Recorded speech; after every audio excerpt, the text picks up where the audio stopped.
Good afternoon, everyone, and thank you for joining today's update on COVID-19 in North Carolina.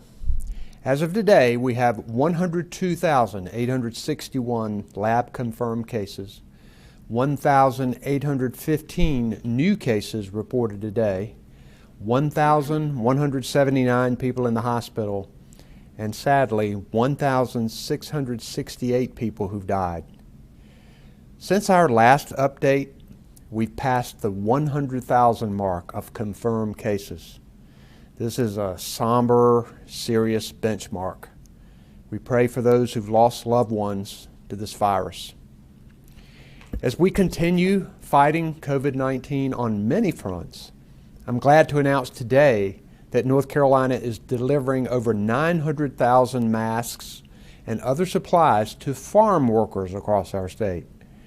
Agriculture is vital to our economy and our food supply, and it's a tough job that you can't do from home. This personal protective equipment will be delivered this week to the North Carolina Cooperative Extension Centers across the state and then be distributed to our farmers. The 31 counties that are home to 3/4 of our state's farm workers will receive the first delivery. This effort is a partnership among our Department of Health and Human Services, the NC Cooperative Extension, the State Department of Agriculture, the State Department of Labor, and the NC Agro-Medicine Institute. We must keep food in our grocery stores and on our tables. To do that, we must help protect the farmers and their families from this virus. I appreciate the collaboration that made this delivery of equipment possible. And speaking of protecting people from this virus, I want to take a moment to thank major retailers like Walmart, Costco, Fresh Market, and Lowe's, and so many other businesses, small and large, which are requiring face masks in their stores. This type of leadership by example shows the public that these retailers truly care about their customers and their employees. For those who continue to defy basic decency and common sense because they refuse to wear a mask, either wear one or don't go in the store. The refusal to wear a mask is selfish. It infringes on the life and liberty of everyone else in the store. Not only is wearing a mask the decent, neighborly thing to do, it's the best way to boost our economy. Meanwhile, North Carolina continues to focus on ways to make testing more accessible and more available to communities that need it. Our Department of Health and Human Services has expanded free COVID-19 testing to underserved communities that currently have limited testing sites. All of these efforts help move us closer to success. Now, as July draws to a close, many North Carolinians who are out of work are worried about the upcoming reduction in their unemployment benefits. The Federal Pandemic Unemployment Compensation Program offers people an additional $600 a week to unemployed workers who've been out of work through no fault of their own. This program has been a lifeline for families and their communities, giving people the ability to pay their rent or utilities, to put food on the table, and to make ends meet. I am urging Congress to act quickly to extend this benefit. Though we right now are adding jobs back into our economy, and that's good, folks are still struggling, and many are still out of work. So far here in North Carolina, we have paid over 815,000 people more than $6.2 billion. And it'll hurt these people and our economy if their benefits are drastically reduced. We've seen the dire consequences of reopening too early in places around the country. Their hospitals and ICU beds are full, and the virus is worse than it was in March and April. Many people cannot safely go back to work. They can't go back to their jobs, and many don't have jobs to return to. And while this virus continues to spread, we have to support these workers and their families. This extra $600 has been especially important here in North Carolina, where the legislature several years ago slashed unemployment insurance benefits to among the lowest in the nation and made them available for only 12 weeks. While legislators were in session the last few months, they refused to do anything to help. When the legislature returns, I urge them to reevaluate North Carolina's own unemployment compensation to support people who find themselves sidelined because of this virus. Now remember, this federal funding has a multiple effect. It has a multiplier effect, really, going from families' pockets back into our local communities, helping small businesses and our economy stay afloat. This federal assistance will expire at the end of the week. The clock is ticking, and all eyes are on Washington right now. I encourage people to make their voices heard on this issue. With me today is our Secretary of Health and Human Services, Dr. Mandy Cohen, our Emergency Management Director, Mike Sprayberry, and Secretary of Public Safety, Eric Hooks.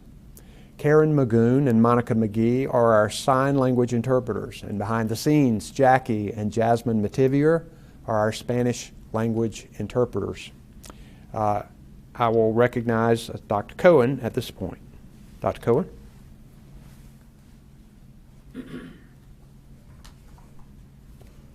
Thank you, Governor.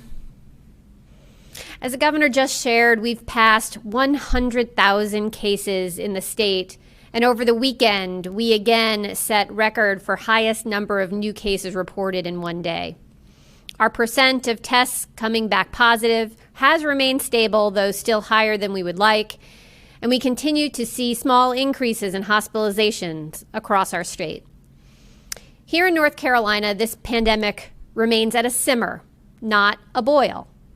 We can and must avoid becoming the next Arizona or the next Florida. Flattening the curve and keeping it flat requires daily, ongoing actions. There's no one and done here. We've shown throughout this ordeal that North Carolinians are strong and that we will work together to do what is needed to protect one another. Throughout our department's response to the pandemic, we've been doing our best to provide timely and transparent information. One tool we use to do that, in addition to these briefings, is our online COVID-19 dashboard. It gives an interactive overview of the key metrics we're monitoring to inform our pandemic response and some key decision making. This past weekend, we were able to add new data to that dashboard related to hospital capacity. You can now find information on hospitalizations by region, inpatient and ICU bed usage over time, and a breakdown of hospitalizations by suspected and confirmed COVID-19 cases. Moving on to testing, yesterday, Governor Cooper announced our selection of a third vendor to expand free community testing to historically marginalized communities. The North Carolina Community Health Center is that new partner. They join our two existing vendors, Vidant and Origins, who have already coordinated more than 70 community testing events providing free COVID-19 testing in African American, Latinx, Hispanic, and American Indian communities. Information about additional upcoming community testing events can be found on our website, covid19.ncdhs.gov. We know more work is needed to get faster turnaround times for tests. As I've shared previously, our commercial labs are swamped with samples from around the country, and our hospital labs are still struggling with supplies. We're attacking this problem in a number of ways, including pairing testing sites with labs that do have more throughput capacity, buying reserve lab capacity on behalf of the state, and working to diversify our testing modalities, including exploring the use of more antigen testing and other techniques. Now, this is not an issue unique to North Carolina. Again, we need federal leadership here to make fast and faster improvements.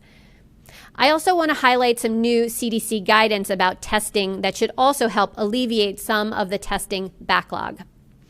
The CDC is now recommending a symptom-based instead of a test-based approach to people to determine whether they no longer need to be considered infectious and can end isolation.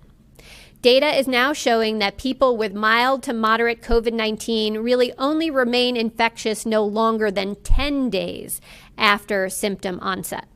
So now someone who has had symptoms and tested positive for COVID-19 can stop isolating when they can answer yes to the following 3 questions.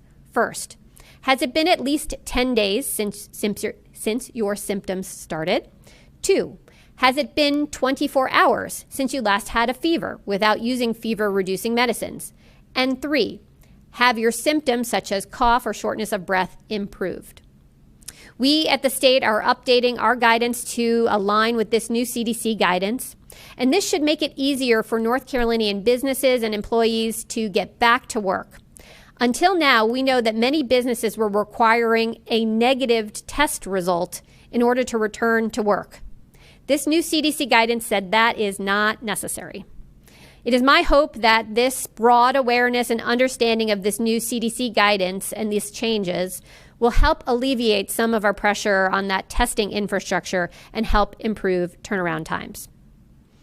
And again, there's another even more impactful way we can reduce pressure on our testing infrastructure. It's by slowing the spread of this virus. And again, there are 3 simple steps that everyone in North Carolina can take to reduce viral transmission and ultimately get North Carolina back to work, back to school, support our local businesses, and reignite the economy. You know what it is. It's those 3 W's. Wearing a face covering over your nose and mouth, waiting 6 feet apart, and washing your hands often. Wear, wait, and wash. Thank you, Governor. Thank you, Dr. Cohen. Now we'll hear from Mike Sprayberry, our Director of Emergency Management. Mike? Thank you, Governor, and thank you for your leadership. Good afternoon. Today is day 134 of the State Emergency Operations Center's COVID-19 response. As the Governor discussed, our work to supply PPE to our state's farm workers is well underway. That has been a priority project for us, and we are 98% complete on these shipments to agricultural extension offices. In addition to supporting essential workers in the food sector of our economy, we are also pushing out cloth face coverings for school students. That project is approximately 60% complete, with deliveries made to 213 of 336 schools and school districts. We're also developing plans to push PPE to meat processing plants and to local boards of election in all 100 counties in order to support poll workers and voters in this fall's elections. Our supplies of PPE remain good. The supply chain for face coverings, gloves, gowns, and other protective gear continues to improve. We have more than a 90-day supply of most of our key items of PPE, and I'd like to give a special thanks to Assistant Secretary Cooper over at DHHS and her team for that.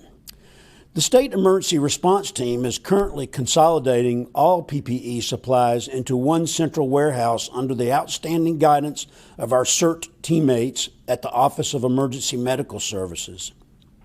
But we're also still filling daily requests for personal protective equipment. So far, the state has spent more than $168 million for PPE purchases for the COVID-19 pandemic. I want to take some time today to thank our North Carolina National Guard partners as they wind down a major portion of their activation mission in support of the COVID-19 response. For more than 130 days, National Guard personnel have supported food banks with warehousing and distribution, and they've delivered meals to support school nutrition programs and many other things.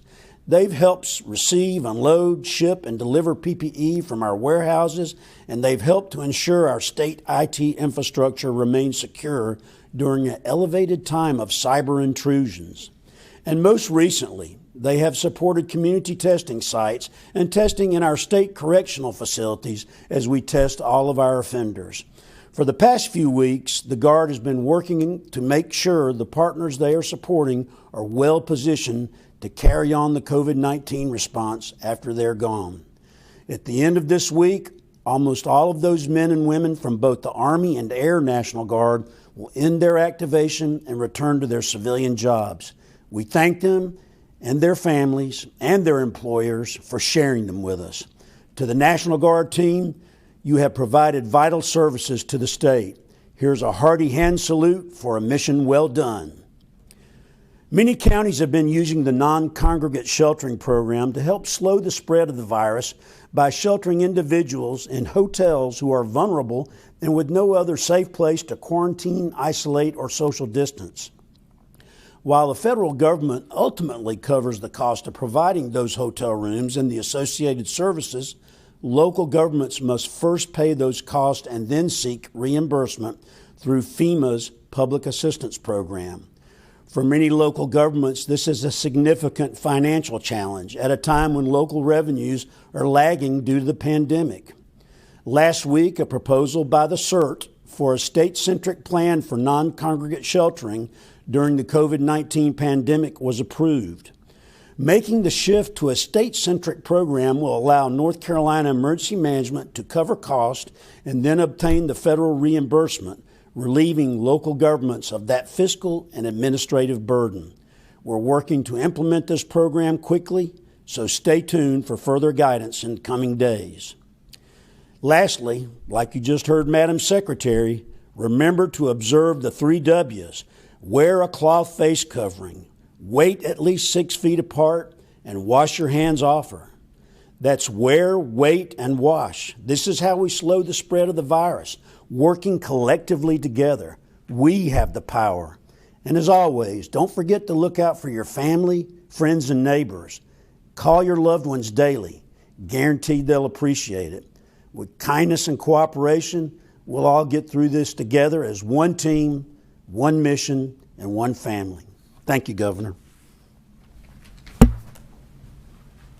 Thank you, Mike, and thank you for your leadership. We'll now take some questions, and if you can identify yourself and the organization that you represent, we would appreciate that. We'll have our first question. Our first question is from Michael Hyland with CBS 17.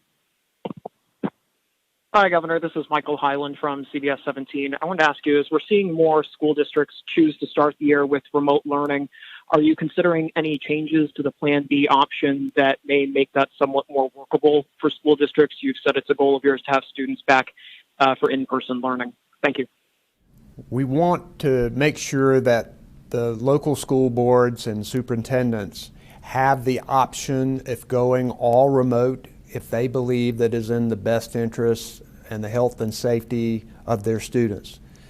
We believe that in-person instruction can be important and that other school districts are looking at continuing to go forward with Plan B. They also have a remote option for families. So we believe that we're in good shape where we are. We want those local school districts to make the best decisions that they can for those children, and we're here to continue to help provide guidance to them as they go through this. This is a difficult time for parents and students. It's a tough time for teachers and staff as they're struggling the best way to do this. There's no easy answer to all of this, but I do think we have a good plan in place with both Plan B and Plan C that school districts can choose from. Thanks. Our next question is a follow-up from Michael Hyland, CBS 17. Hi, I had a follow-up on an unrelated topic. Based on any conversations and plans you've seen from the State Board of Law Examiners, do you feel comfortable with them holding the bar exam in person in Raleigh next week? You're always concerned about people's safety, particularly when they're indoors. And I would encourage the State Bar of Law Examiners to make sure that they make accommodations for people and they keep people as safe as possible. Yes, I'm concerned about it. However, this is a decision by the State Board of Law Examiners. They have the statutory authority here to make that decision. Next question, please. Our next question is from Sam Walker with Outer Banks Today.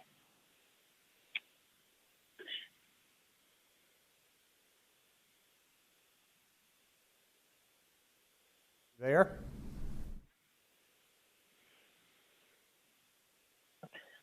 Virginia Governor Ralph Northam said last week he's worried about the spike in cases in the Norfolk area, which could move into the northeast corner of the state through residents that have to work and shop in Hampton Roads. Have you had direct conversations with Governor Northam about this and how concerning it is that since some northeastern North Carolina counties have some of North Carolina's lowest case counts, and this could cause a spike here? We know that the virus does not respect state boundaries. So yes, we're always concerned when there is a spike in virus in the states that surround us. We're definitely looking at that in South Carolina and Georgia and Tennessee to a certain extent. I've not talked directly with Governor Northam lately. We have conferred on the coronavirus, and we're often on conference calls among governors and with the federal coronavirus task force. I think it's important that we continue our efforts to slow the spread of the virus, both in North Carolina and Virginia. I think unlike South Carolina, you have in Virginia a mask mandate, and they've taken steps to try to slow the spread of the virus. We just ask people to continue to be smart about what they do, practice the 3 W's, and we'll continue to work with other governors to work together to make sure we slow the spread of this virus. Next question. Our next question is a follow-up. Sam Walker, Outer Banks Today. Secretary Cohen, with many in northeastern North Carolina seeking their health care in southeastern Virginia, are you able to incorporate that into North Carolina's data on hospitalizations in any way? And how is that impacting how the state's looking at things in the Northeast? Thanks for the question. So our hospitalization data is really strictly based on what is happening here within the state of North Carolina, but we definitely are keeping our eye on places where we know there is a lot of cross-border crossing in order to get their care. Actually, the place that we are watching most closely is in the Charlotte area, and we have had reports of increased amount of folks coming from South Carolina into North Carolina to get treatment at some of the hospitals in the Charlotte area, as well as get testing. So we'll continue to keep our eye on that, as well as the northeast part of our state as well. Thank you. Next question, please. Our next question is from Nate Morabito with WCNC. Hey there, Governor. Even before this pandemic, the federal government ranked North Carolina last in the country for timely unemployment benefits. We know the state has hired 2,000 more employees, changed leadership, and offered new training, but we continue to hear from the unemployed who are growing more and more frustrated. Some who are able to get through and get hung up on. Multiple agents are telling them different things, and these people are waiting extended periods of time for the money they so desperately need. When will the state fix these problems? First, there's been significant progress made in this area. As you know, a system that was used to 12,000 claims a month was overwhelmed with over 1 million claims in a short period of time. However, it is critically important to get these payments to these families who are living on the edge. And one of the reasons why I'm urging Congress to extend this federal benefit, which will make a world of difference to these people, because in North Carolina we rank near the bottom of the amount of money that we pay to people who are unemployed, as well as a very short period of time that those payments last.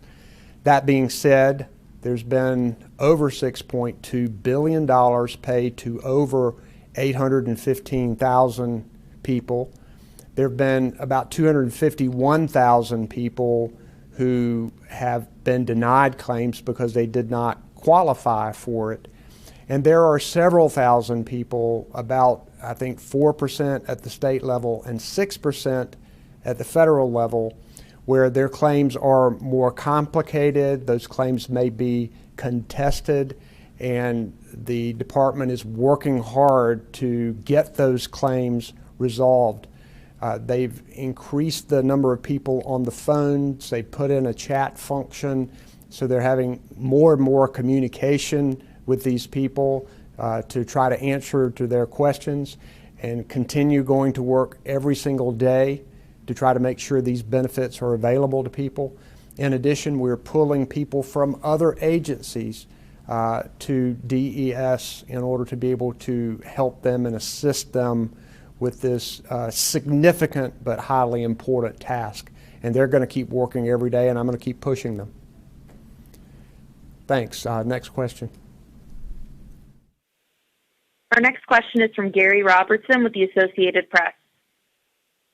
Yes, hi, it's Gary Robertson with AP. I wonder if Dr. Cohen could talk about emergency rooms. We've heard a lot of discussion about hospital capacity and bed capacity, and clearly when the number of people with COVID-like symptoms are entering the emergency rooms, it would lead one to believe that perhaps emergency rooms themselves are being stressed by the number of patients they receive. Can you give us any insight as to whether emergency rooms are seeing more pressure in terms of capacity compared to hospitals? Are they the same? Has there been anything that you could tell us anecdotally about what's happening there? Thank you. Sure. Thanks, Gary, for that. And as you know, part of our surveillance data that we report on our dashboard every day is about emergency room visits and what percentage of those are we seeing that are COVID-like illness visits. Again, this is before even a test result comes back, so you can go and make sure that you are tracking along with us on that surveillance data. And what we can say is that in certain parts of the state, we are seeing more folks come to the emergency room. We still are tracking our hospitalizations. You can now see that by region. You can see ICU usage. But I say we are increasing slightly on our hospitalizations, and we're continuing to watch that closely. But both from an emergency room capacity as well as a overall hospital capacity, we still have the ability to take on additional patients, whether they're COVID patients or someone who's having a heart attack or in a car accident. So that is good news. And I think that takes hard work from all of us to continue to keep that virus level low. What we're seeing in other states, whether it's Texas or Arizona or Florida, is that they are running out of hospital capacity. Their emergency rooms are getting strained. We don't want to be in that situation. And I think that is why you continue to hear us say that we have to do the 3 Ws. We need folks to take leadership on face coverings. It is working, right? We are not seeing what other states are in terms of boiling over, but we have hospital capacity. We do have emergency room capacity, but we need to do hard work every day to keep it that way. And that's what I think we're going to keep our eye on as we continue to go through this summer. Thank you. Next question, please. Our next question is from Eric Spanberg with the Charlotte Business Journal. Hi, Governor. This is Eric Spanberg from the Business Journal in Charlotte. I'm curious, since you know Charlotte and Mecklenburg County have been, trouble spots throughout this, typically with the most cases. There is a movement to set a curfew for alcohol sales that's going to happen soon. Are there any other restrictions or limitations on business or movement that you would like to see to try and quell some of the spread in the Charlotte-Mecklenburg area? We're continuing to monitor the trends and the data. We have not made any particular steps to go backward yet, and we do not want to do that. We encourage local governments, if they are seeing particular problems and hotspots, to make decisions that they think would be in the best interest of slowing the spread of the virus and protecting their communities. And I know that our Department of Health and Human Services and Public Health is working with their local public health officials on these kinds of decisions. Those decisions can be a good one because we know, my dad used to tell me nothing good ever happens after 11. Well, people do when they are in bars and they are together or in restaurants and are together, then they could potentially increase the spread of the virus. And this is a kind of tool that can be used in order to slow that down. Would you have anything to add to that, Dr. Cohen? Okay, thanks. Next question. Our next question is from Lynn Bonner with the News and Observer. Thank you. Lynn Bonner from the News and Observer. Dr. Cohen, I'm wondering at what point do you become worried or alarmed about hospitalizations? You say that the numbers concerning, but when does it become more of a problem? Is it when 1,500 people are hospitalized or 2,000? And at what point are hospitalization regions in an ICU danger zone? For example, it was reported recently that the Duke region has 14 empty staffed ICU beds, and Metro Atlanta has 38 empty staffed ICU beds. Is that too few? Thanks, Lynn, for that question. I think there are a number of factors we look at. First, you want to make sure that we are looking at hospitalizations both statewide as well as regionally. And you want to look at the number of beds that are available as well as the beds that folks could staff up to. Hospitals often do move around their personnel, their doctors, their nurses to make sure that they are going to where the patients are and staffing to appropriate needs. So we have capacity in our system. The things that we are looking for is both are we increasing, but also the pace of acceleration. How quickly are those hospital beds filling up? How quickly are folks needing to be in the ICU? What we have seen, and you can see from our dashboard now that we have more granular information there, is actually our usage of ICU beds has been pretty stable. We've been around 300 people who have been using ICUs, a little below, a little above, for a number of weeks. And so the stability there is a good sign. And so we continue to watch that, of course, and if there are any things that we see some trends going in the wrong direction, we will get on the phone directly with those systems to make sure we understand that data. Again, ICU usage can be because of COVID, but it could be because of other things, unfortunately, heart attack, stroke, other things.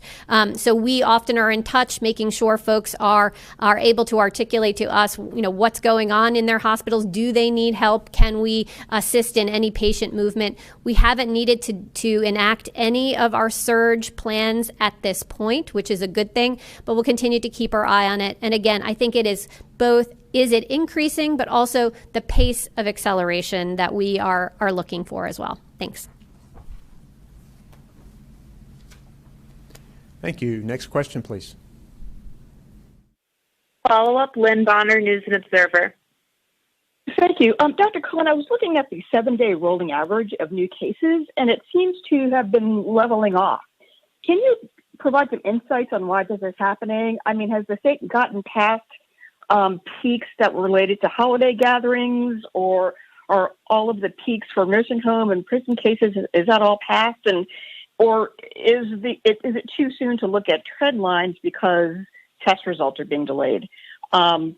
What's behind the leveling off?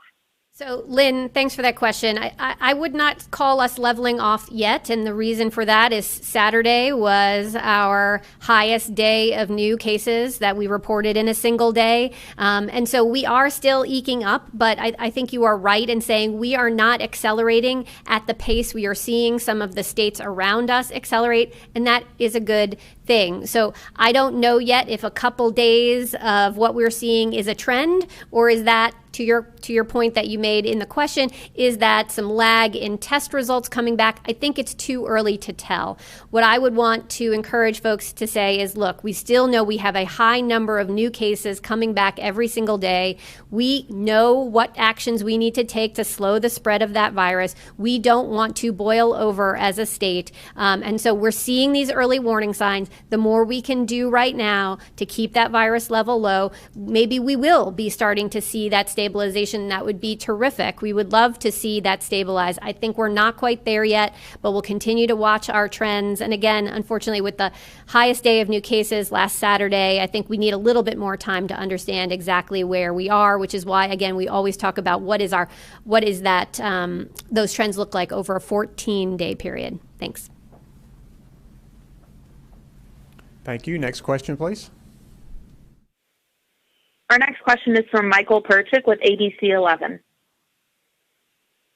Good afternoon. It's been a few weeks since the statewide mask mandate has been in effect.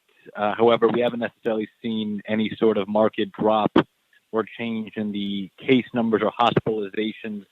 At what point would you anticipate us to see results from the mask mandate?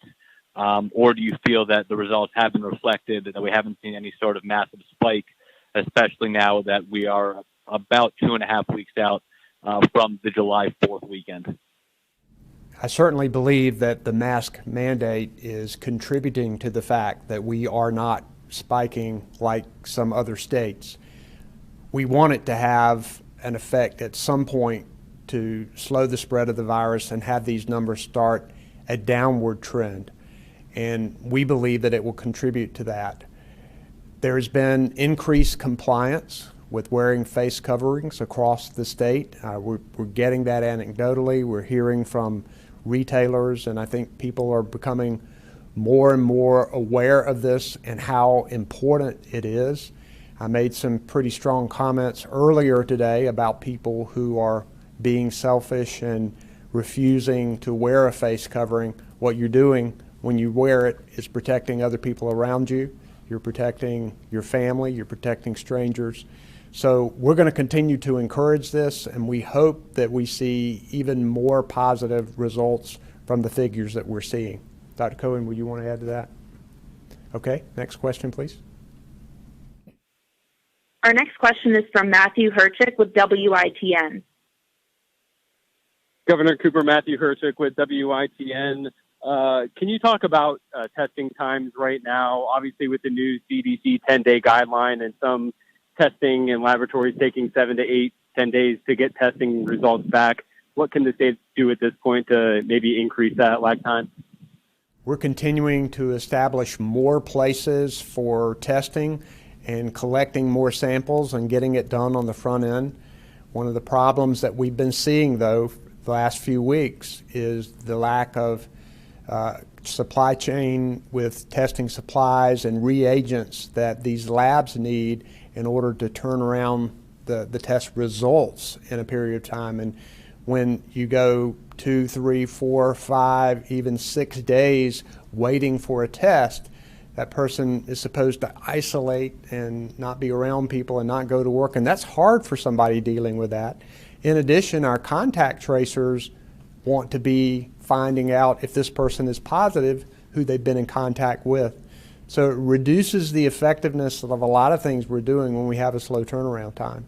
We've continued to push the federal government on this issue. I think a lot of this has to do with the lack of a coordinated federal strategy who could get a hold of this supply chain and continue to push it in the right direction. Meanwhile, we're going to do everything we can to find ways to get more testing to people, to work on our contact tracing, and to help try to find these supplies and reagents in order to be able to speed up the turnaround time. Dr. Cohen, would you want to say something?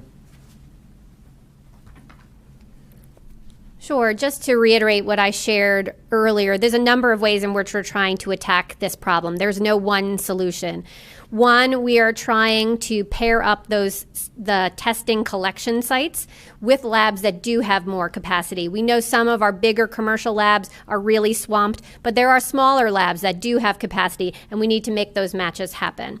Second, we are actually, as a state, buying lab reserve capacity. You will see in some of our RFQ processes that we have actually gone to procure lab capacity to be able to make sure that we can try to improve some of our lab turnaround time. I think the third thing that we're doing is needing to explore other modalities of testing. This, again, is where more federal leadership is needed. We want to explore using other types of testing like antigen testing. This is different than antibody testing, but antigen testing detects the virus. And again, another modality that we can use to try to diversify the kinds of ways in which we are doing lab testing, as well as other mechanisms. We have a lab test surge work group with a lot of lab leaders who have come together to really help us think through what other ways can we get at this turnaround time problem. There's no one easy solution. We're going to work on it here, obviously, in North Carolina, but this is, as the governor said, is where really federal leadership and an overall coordination of a federal strategy is really needed. Thank you. Thank you. Next question, please. Our final question today will be from Sharon Van Zwyten with Spectrum News. Hello, Governor. This is Sharon Van Zwyten from Spectrum News. We'd like to know what kind of investments is the state making in high-speed diagnostic lab equipment for hospitals and medical offices? I'll let you take that one. Hi, thanks so much for that question. So we are certainly making investments for the state public health lab and bringing on new diagnostic platforms in order to get some additional throughput at our own state labs. Number of our commercial lab partners are also doing the same thing and trying to bring on additional capacity. Again, we continue to be limited by some of the reagents. So even if you bring on some of these expensive lab platforms, you still need the reagents to run those platforms. So I know that there are a number of hospitals who are trying to make changes, but they've committed to some of these larger platforms. They've invested the money and the resources in bringing these platforms online. Now they need the supplies to actually make them run. So again, we're trying to look at multiple different ways in which we can try to improve testing turnaround time, and we'll continue to work closely with our partners and see how the state can continue to support all of those efforts. Thanks. There's a follow-up, ma'am. Oh. You can ask. Is there a follow-up to that? We have a follow-up from Sharon Van Zwieten, Spectrum News. Thank you. We'd like to know what specific federal assistance you've requested or intend to request. Sure. I assume you're still referring to testing and testing turnaround time. So there's a number of things, I think, from the federal side that folks have been talking about. Some of that is just transparency. How are supplies being moved around the country, and how do we make sure that North Carolina is getting the supplies they need, particularly to some of our hot spots like our hospitals in the Charlotte area. So I think that's one. Second is how can we use the Defense Production Act or other mechanisms from the federal level to think about those supply chain issues. And third is regulatory. How do we use the regulatory arms of the federal government to speed up some of the innovation and different ways to implement diagnostic tests? I think the step the CDC took today or over the weekend in terms of new guidance to say you don't need a repeat lab test to go back to work, I think that was helpful and good. Are there other ways in which we can, the FDA or others can use their regulatory power to help us do different diagnostic methods, give us the guidance to know which populations should we use for different technologies? Those are the kinds of conversations that I know are ongoing and that we'd like to see more happen at the federal level. We will be doing that here at the state level, but we are not alone in this. Every state is sort of going through this at the same time, so really having that coordination at the federal level is important. Thank you. Thank all of you for joining us today. Remember the 3 W's and stay safe out there. Thank you.